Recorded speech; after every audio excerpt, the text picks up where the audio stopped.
Ma vieille maison de Marénou possède un petit parc dont le charme m'est à nul autre pareil.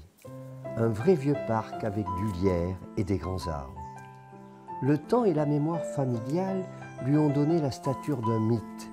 Et pour moi, ces quelques arpents furent toujours le nombril du monde. Il y a parfois du pagnol chez Michel Testu.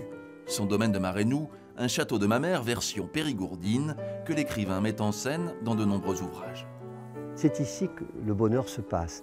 Et comme j'aime cultiver le bonheur, je le fais dans mes livres, livre après livre. Je dis souvent que je suis un volontariste du bonheur. Eh bien, effectivement, Marénou, c'est un des personnages principaux de tout ce que j'ai pu écrire. L'écrivain heureux travaille au quotidien dans ce bureau à l'étage. C'est ma tour de Montaigne, en toute modestie. J'écris sur le bureau de mon grand-père. Et là, je passe des heures délicieuses à imaginer mes petits textes. Je brode les mots.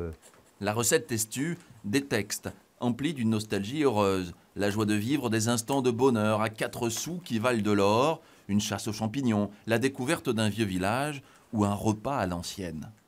Que me plaisent ces vieilles auberges de village à la vétusté douillette. Quand j'écris pas de quelques jours, sauf quand je suis en vacances, oui, je me sens pas bien. Et lorsque j'ai écrit quelque chose qui me paraît tenir la route, tout ça, eh bien le soir, je suis comme l'ouvrier qui a gagné sa journée. Voilà, je me sens détendu. Écrire sur le bonheur, pour être heureux, il fallait y penser. Alors laissons l'artiste prendre sa dose.